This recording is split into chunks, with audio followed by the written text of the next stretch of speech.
Lots of notes to finalize the lesson today, and then tomorrow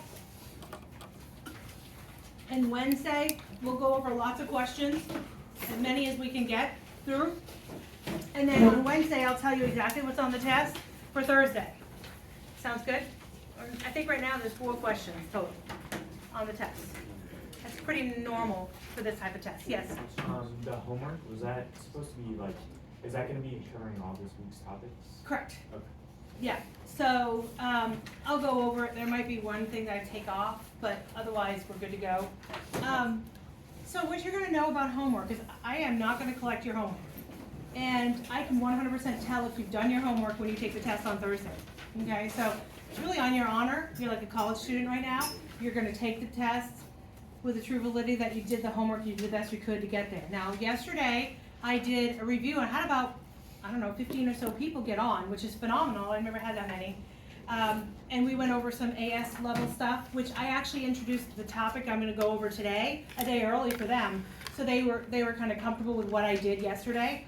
I uploaded it, so you still can look at it at your own time and your own leisure. I realize some of the times that I have on there are pretty inopportune because y'all work or whatever happens on different days. So, but it's available to you still, so you can get on. You can fast forward through the A-level stuff because it's both classes on there, and then you can kind of get another kind of review for this. Today I'm going to be on after school from 4 to 6 because I am doing a meeting at 6:30 here in the auditorium. So I'm not going to go home. I'm just going to work on that here and then go to the meeting. And I just won't be able to get on tonight from 6 to 8. Tomorrow I'm hanging banners at the field. My hope is that we get it done pretty darn quickly. That way I can get home as soon as possible to get on. Okay? So are we good? In the beginning of the school year, it's a little bit of hiccups that happen with that, but typically I'm on it pretty good, unless, knock on wood, we don't have storms coming that I have to take all the banners down and then go put them back up, which is so much fun. Okay, so what we're going to do today are inequalities. I'm going to introduce inequalities as if you've never seen them before. I know you guys have done inequalities, however, I have old lady techniques. I am the old lady, by the way. I have so many different ways to kind of show you different things that you can use to make life easier. After having taught this for 1,800 years like I have, I think I've got some really good jam up things for you guys to make it easier for yourself. So the first thing I'm going to do is discuss inequalities and how I approach them.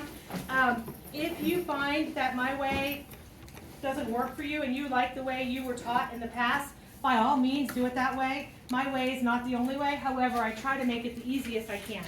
So the first thing I'm going to do is a very simplistic one, not very similar in nature to a Cambridge test question, however, a good learning process one. Okay? So, if I had this particular problem and I set it equal to 0, not inequality, I just said equal to 0, what would you be finding if I said solve for x? So in other words, pretend this is equals. What would you be looking? What would you do? Naturally, what would you guys do? Would you multiply x minus 3 and x plus 2 together? So you are trying to FOIL it out to make it a trinomial. It's nice. However, if I set, okay, let me do it even easier and then I'll have you answer my question in a second. If I said solve for x here, what would you do? You would add 7 to both sides. Your answer would be what? X equals 7. Feeling good about that, right? So how does this make it any different? If I have x minus 3 and x plus 2 and I said it's equal to 0, what would you naturally, hopefully in your brain, what would you naturally try to do with it? Go for it. It's already factored, so you could take each side of it and set them equal to 0. It was already factored, so you would set both parts to it and set them equal to 0. Does that make sense? Naturally. So what are the two things that if you did it in your brain, because you're going to do them in your brain kind of works in a way that you're like, oh, what is this guy? Just by looking at it. X equals what? Positive 3. And then what would this guy be? Negative 2. You know that. Now, I like that you said the key term is it's already factored. Pretend for a minute it wasn't factored. It was a trinomial, and then you would unfoil it, and then you would come up with this. What exactly are x equals 3 and x equals negative 2? What are they giving me? What does that do for me, other than x equals 3 and x equals negative 2? Your x-axis? Their x-axis intersects. That's 100% correct. They are the place that trinomial, although it doesn't look like one, that trinomial is where it crosses the x-axis. So if I'm doing a rough sketch, and when I say rough, I mean rough, if I'm doing a rough sketch, it's going to be 3, and you guys told me negative 2. Does this parabola open up or down? How do we know? Because if I FOIL it out, what's my first term? Positive x squared, right? So this guy opens up, yay, it's beautiful, right?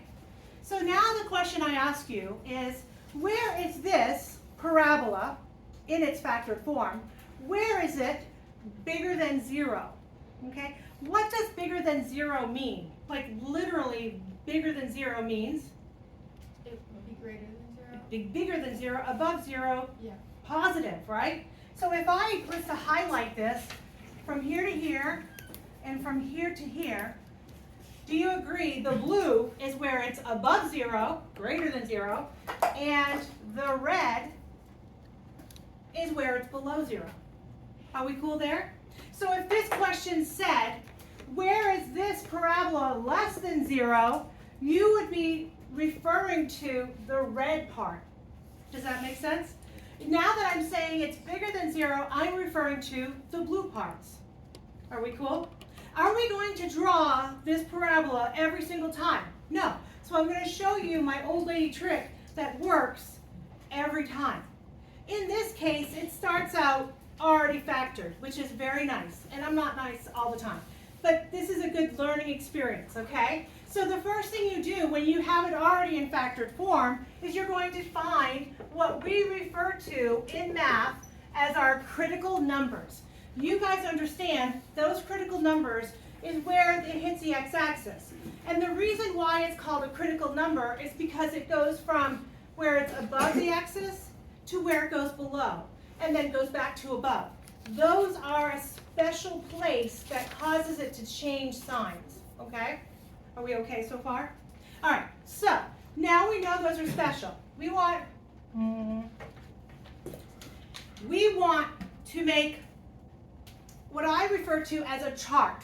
This chart is something we use in calculus all the time. However, I've adapted it for this lesson to make life really easy visually, okay? Again, I've been doing this way too many years because I just want to make it as easy as possible visually for you so it makes sense. So the first thing I'm going to ask you, back in 5th grade, 6th grade, you learned something called a number line. Do you guys remember a number line? Way before you learned how to graph on what we call a Cartesian plane, your x and y axis plane, way before that, okay? In words, what would you do if I had no clue what a number line was? What would you tell me a number line is? Positives and negatives. Okay, so you have your positives over here. Your positives are over here, right? And then your negatives are over here. And what's in the middle? 0. 0. So from 0, you have 1, 2, 3, 4, 5, 6, and on and on. And from 0, you go back, -1, -2, -3. Are you guys cool? I refer to that as a continuum of x, values of x, okay?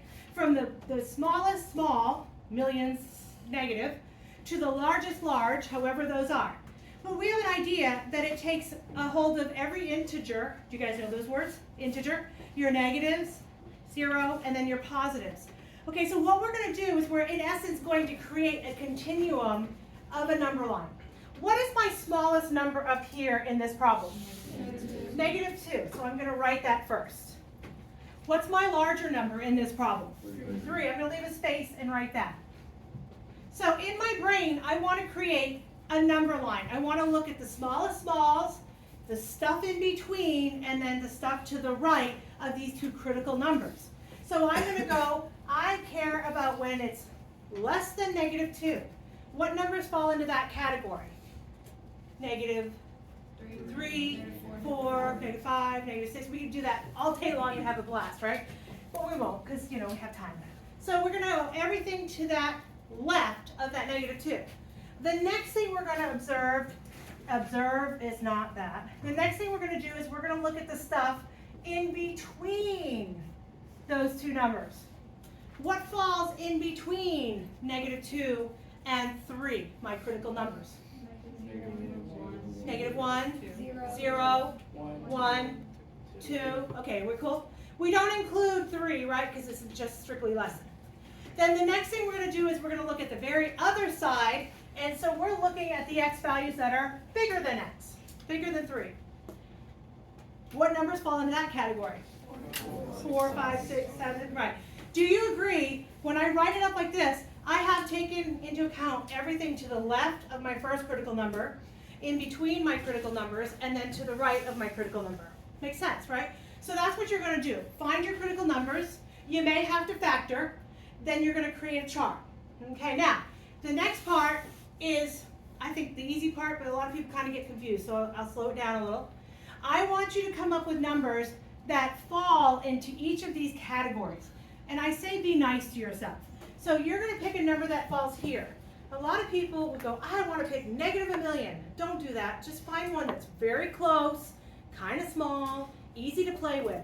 So what is a number that's close, but definitely falls into this category? -2.1. So be nice to yourself, right? Be nice to yourself. You don't want decimals, because you're going to be calculating things in your head. So what number are we picking? -3. Perfect. Hey. Okay, what falls between these two? Now I'm going to tell you to be nice to yourself. There's one number in this particular category that works really nicely. 0 would be my choice as well. If I can pick a 0, I'm going to pick a 0 every time. And then finally, what's one that fits into the other category? 4 works for me as well. So no decimals, no really large numbers, make your life easy. What you're going to do is you're going to take those numbers that fall into each of those categories, and you're going to plug it right here into this, where it's nice and pretty and factored. And ultimately, your answer that you're going to get, I don't care about the actual value of the answer. I want to know, does it make this inequality true? That would be a yes. Does it make this inequality false? That would be a no. Okay? So let's start with -3. That's the one we chose. I'm going to plug it in here. -3 minus 3, and then -3 plus 2. So what do I get when I take -3 minus 3? I get -6. And then when I plug and I do -3 plus 2, I get -1. And when I multiply those two things together, I get +6. So the question I ask is +6 greater than 0? Yes. That's what I'm going to write. Yes. Okay. The next one, I'm going to plug in the 0. If I plug in 0 here, 0 minus 3 and 0 plus 2. What do I get my two results? I got -3 and then +2, which produces -6. Is -6 bigger than 0? Nope. And then last but not least, the number 4. Plug in a 4. I get 4 minus 3. 4 plus 2. I got 1 times 6, which is +6. Is +6 greater than 0? Yes. I'll wait till everybody catches up to me. Okay. At the very beginning, I drew a picture. My picture said, I know my critical numbers are 3 and -2. I want to know whether they're bigger than 0. We drew the picture. We color-coded it. Where were they bigger than 0? Here. They were bigger than 0 from here, here, and then from here, here. Does it make sense that they're bigger than 0 when x is less than -2? When my x's are less than -2, they're bigger than 0. And when my x is bigger than the number 3, they were bigger than 0. So what we just found with this chart is the answer to this, the actual values that are bigger than 0. So the final answer here is going to be when x is less than -2 and when 3 is less than x. There's my place at which this particular graph is greater than 0. Cool? Now I'm going to tell you an old lady trick that works every time. If my first answer is yes, my next answer will always be no, and my next answer will always be yes. Guaranteed. If my first answer is no, then what is my next answer going to be? A yes, and then my last answer is going to be a no. Because if you think about it, you can either be above and then below, between, or if this thing opens down, you would be below on the outside and above in the middle. Those are the two options. What do you think? Good? Bad? Ugly? Indifferent? We're cool? We're cool? Okay. So I'm going to tell you what I always tend to do is plug the number 0 in. What does 0 produce? Oh, it produced a no. Guess what my answer is going to be? This guy and this guy. You guys cool with what I just said? So I try to find where my 0 is located, and I work that process. All right, let me give you one to try without me.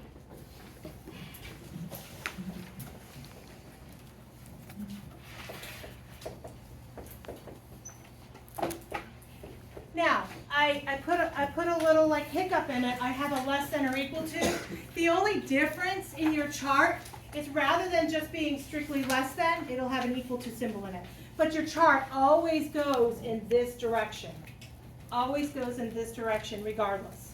All right, so factor that puppy. I'm going to take roll. Find your critical numbers. About this factoring thing, we good? If we can't factor, what do we resort to? Quadratic formula. 100% will give you the two critical numbers every time. So if you really are like, oh my goodness, I don't know how to factor, you're not the person, you're not the only person in that boat, go ahead and use that quadratic formula to the best of your ability.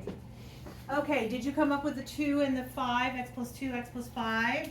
And then when you solved, what did you get for your critical numbers? X equals -2 and beautiful. Yay. Does it matter like what like the 5 is on the left one? Doesn't matter. Doesn't matter. Yeah. That is called the commutative property of multiplication. X plus 2 times x plus 5 mean the same thing as x plus 5 times x plus 2. I pulled that one out. I haven't taught algebra in years. All right, how do we feel? Good? So now I'm going to set up the chart because I really want to know where is this thing less than or equal to 0. So what's my smaller of the two numbers? -5. So I put my -5 first, and then I put my -2. I know I'm going to look at, and this is the only hiccup that you might have had. Things that are less than or equal to. Don't forget the equal symbol. Why did I use an equal symbol? Because my original problem had an equal symbol in it. Okay? Then I'm going to go between -5 and -2, and then the things that are bigger than -2. Are we feeling good? Yes and no, maybe so? I love math, Ms. K, already. I know. Okay, now give me numbers that fall into these categories. Can we just use the same ones?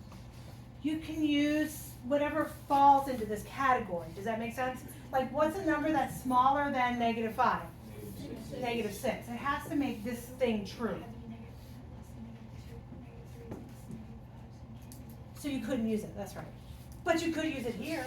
What can I put here? I said negative. Sentence, wait, equal to.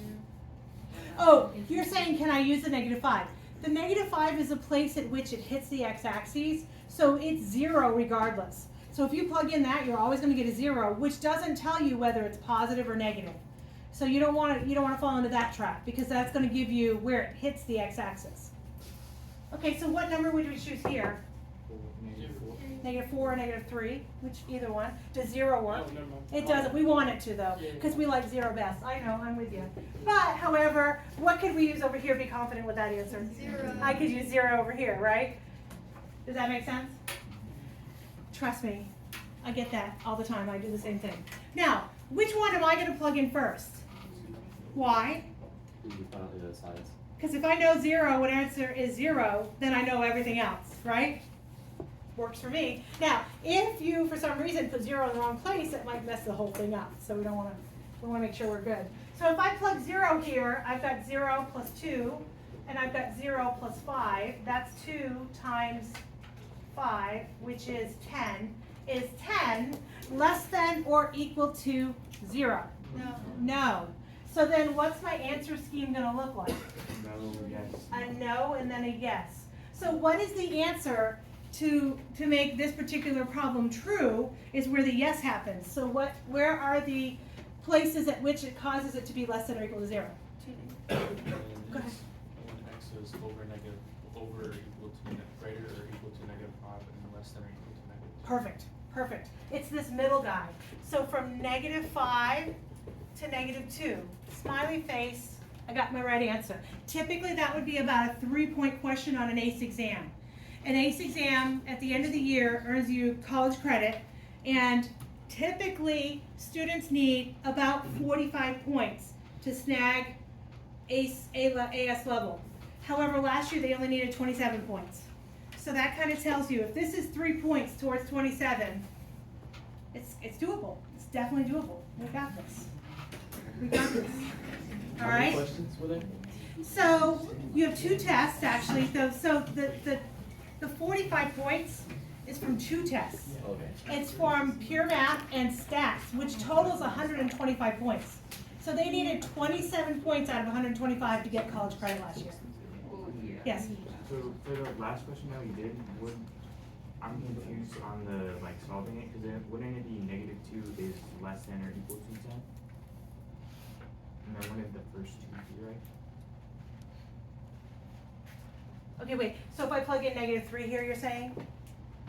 Well, on that one, when we got 10, how did it like work out to a no? Okay, is 10 less than or equal to 0? Oh. Basically, that's what you're asking yourself. Got it. Is So it you don't plug it into the like column, you plug it into the original. correct? You plug it into that, and I should circle it. I'm glad you asked that. I should circle it. This is where you plug it in every time. It's where it's already factored and it's set up really nicely. What do you think? Cool? Okay, now I'm going to make it ACE-like. I have to teach you, and then I'm going to make it ACE-like. But it's not horrible. So just kind of take a breath in slowly and breathe out slowly. I promise you I won't hurt you.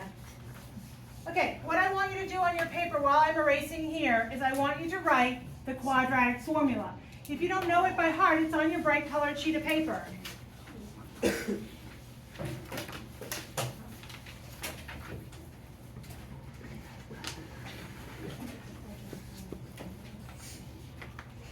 Do you don't remember it? Do you want me to sing it? I don't know it though, yeah? Oh, your bright colored sheet of paper. It's -b plus or minus the square root of, I don't know the rest of it. I don't know the song. Pop Goes the Weasel, I think it's what it goes to. Pop goes the weasel. -b plus or minus, I don't know. I don't know. I never learned that. No, I didn't either.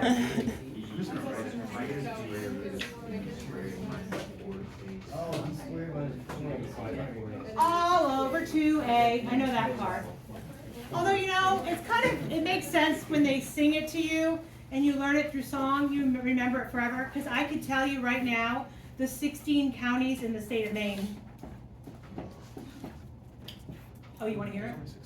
Okay, there are 16 counties in our state: Cumberland and Franklin, Piscataquis, Kennebec, Aroostook, Androscoggin, Saginaw and Somerset, Lincoln, Knox and Hancock, Waldo, Washington and York, Oxford and Penobscot. Thank you. Thank you. Who cares?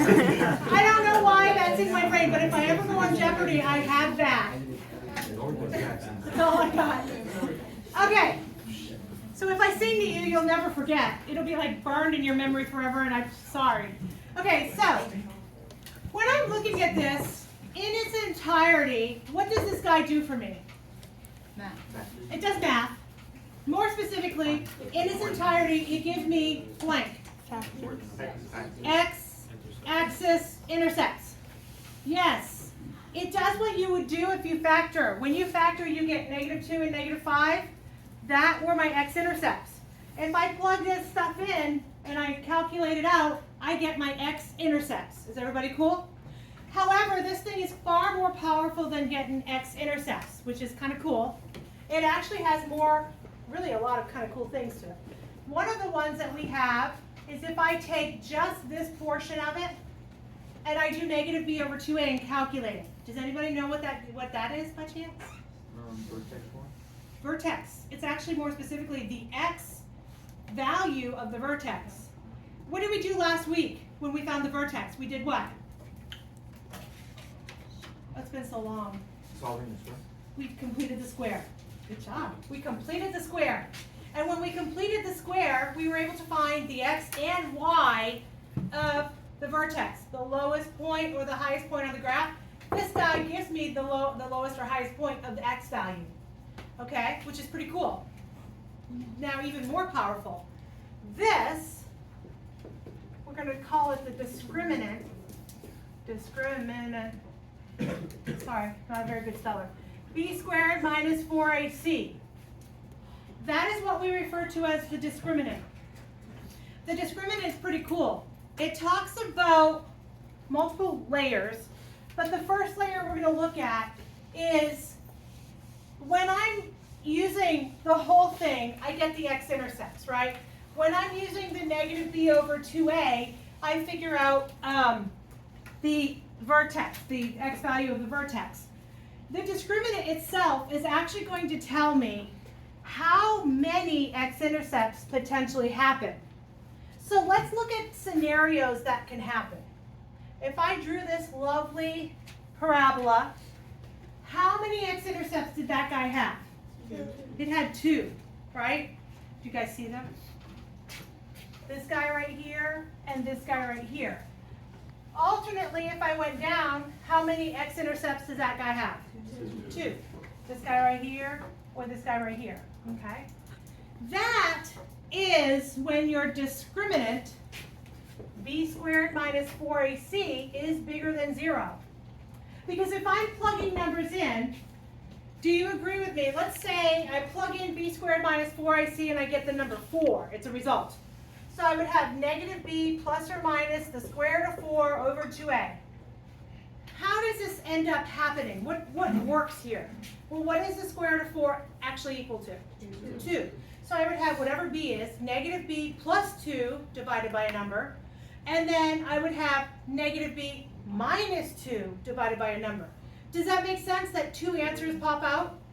Yeah, so if this discriminant is bigger than 0, 2 answers are going to pop out. They may not always be beautiful, like 2, but they're going to be 2 answers. What's another alternative that could happen? So it hits twice. Good. The next alternative is that it hits once, right? Let me show you a visual what that looks like.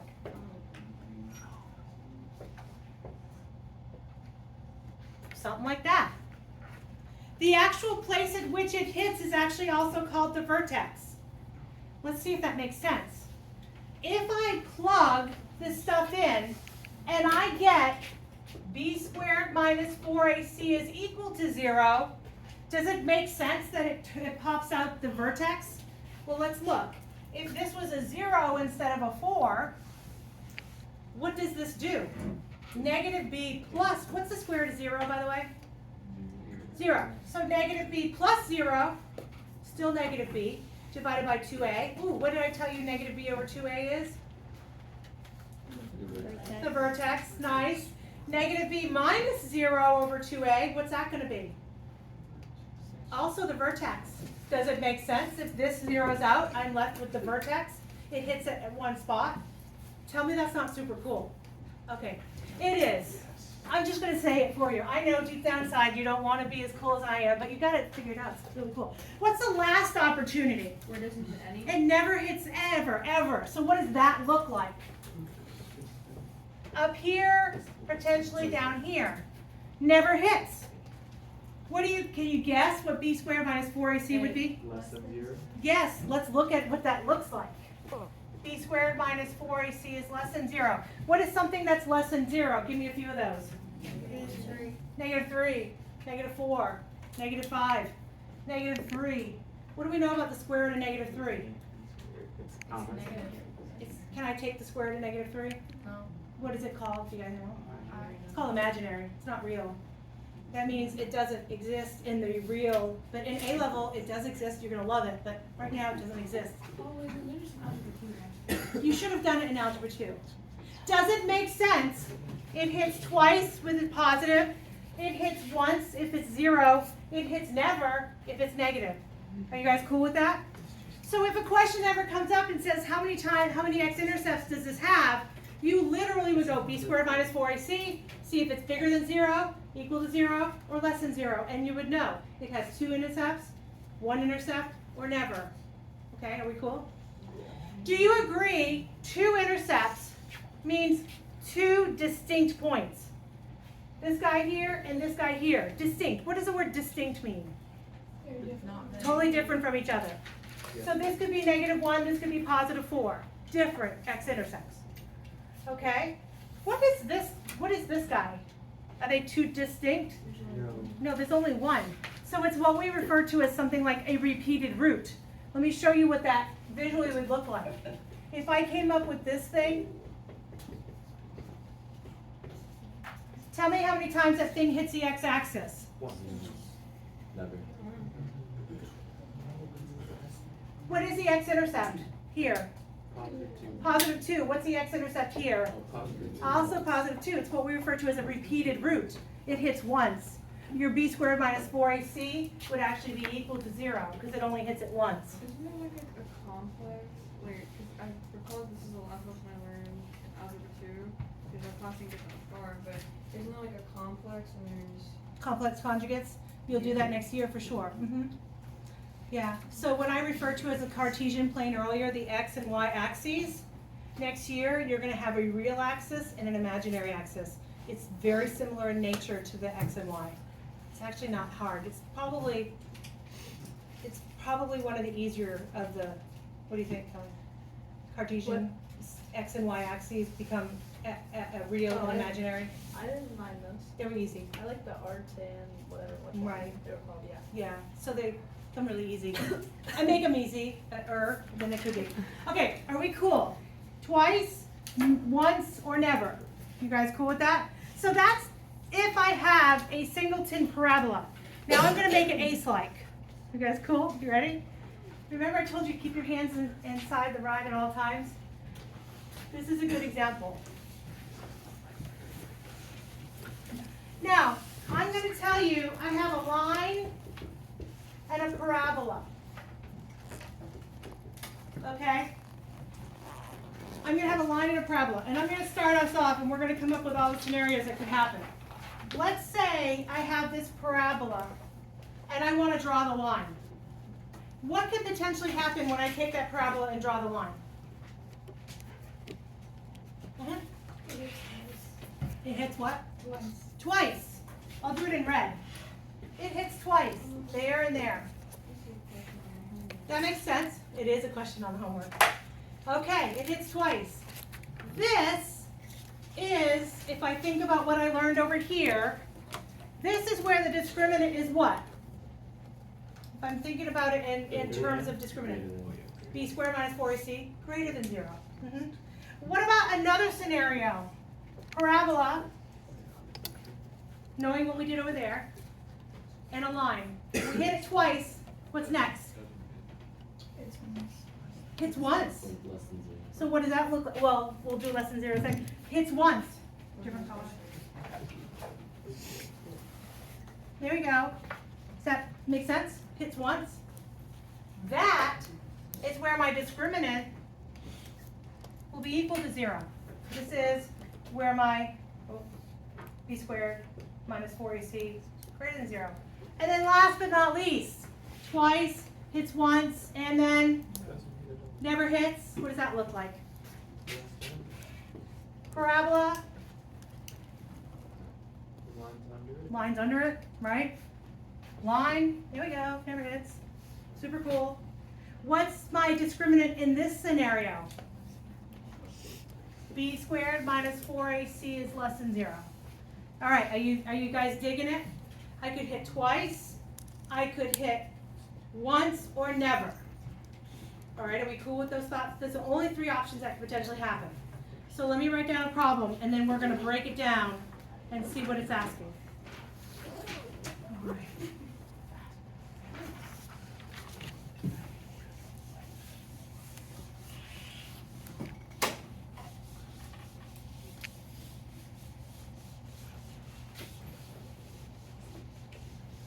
Can't believe I didn't get your email 2 years ago. Well, I just got an email back from some lady and they said that, if the guy, hold on, let me just see. Okay. She says your high school has not reached out to confirm which the mathematics course you completed. I've reached out to my supervisor, and since we do not have official scores indicating AS or A level, we require confirmation from the high school guidance counselor. So I think that's all I'm waiting on. Oh, this firm is recently, And so you're gonna be 1 day late? if that, unless I get put into it today. Okay, So, we can catch up. yes. I don't think that it'll be that bad because they want to really just do like the attendance of this thing. Yeah. So, I get it.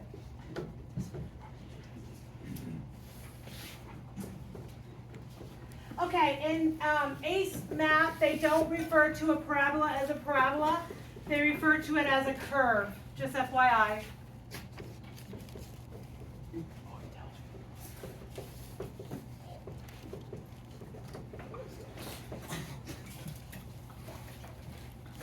Okay, write it down.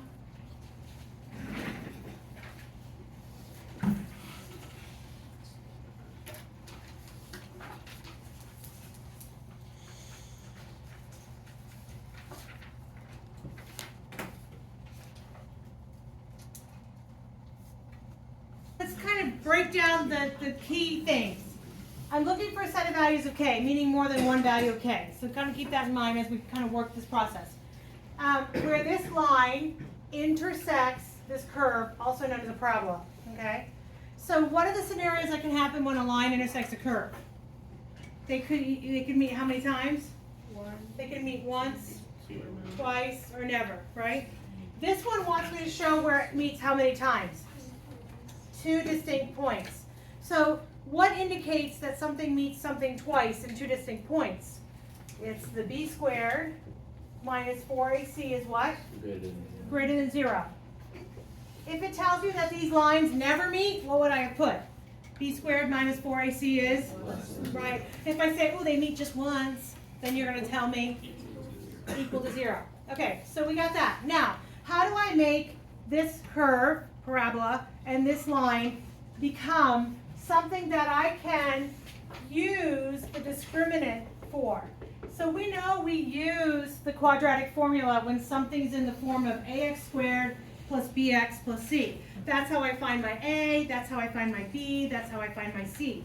So literally I have this x squared plus kx plus 3, and it's going to actually be set equal to the line. Because the line is, if I set the line equal to that, I figure out where they intersect. Does that make sense? Where two things are equal to each other, that's where they intersect.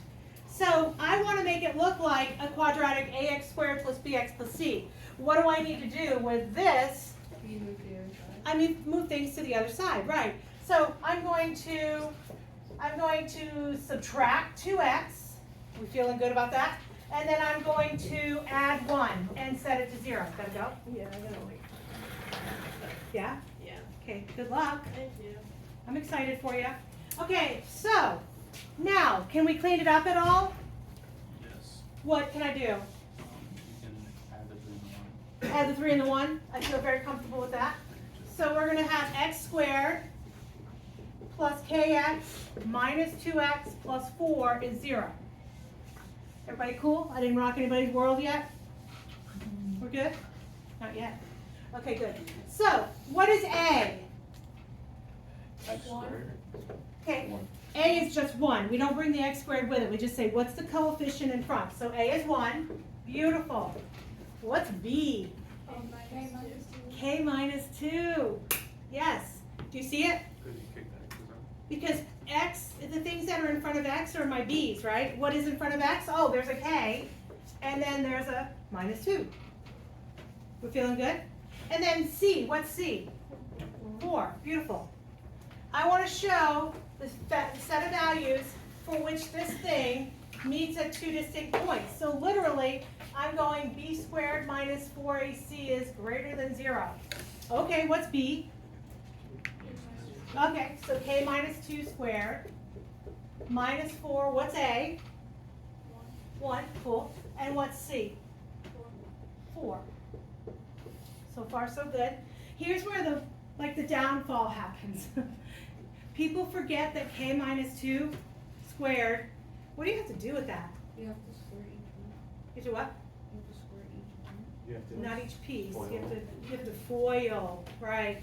That's the downfall, right there. They go, oh, I'm gonna square each piece, right? That's what you feel like you wanna do. It's actually k minus 2 times k minus 2. And then what's minus 4 times 1 times 4? Minus what? Negative 16. That's close. 16, right? We want it to be 8 so desperately. I get it. Are we cool? So this right here is one mistake most people make, and then they lose points, which is just you know how to FOIL. So FOIL it out, k squared minus 2k plus 4 minus 16 is greater than 0. Can we combine any like terms? Yes. Yeah? Then minus 2k and 4 and 16. So minus 4k, and then what's this guy? Minus 12? So when I started off this lesson today, I started with an inequality. It was beautifully factored.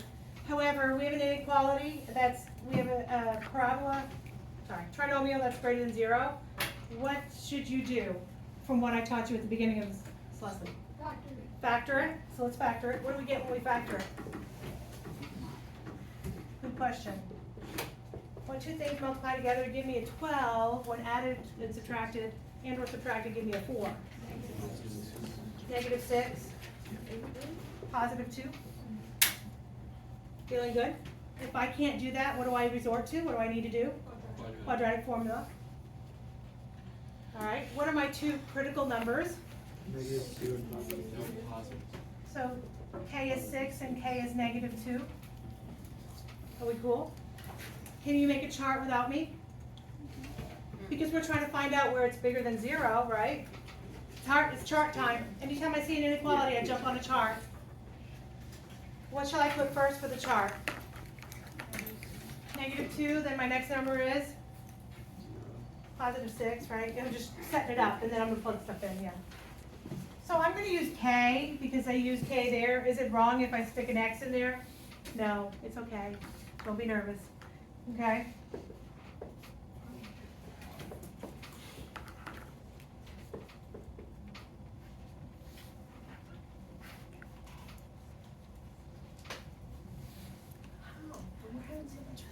It's because I sang.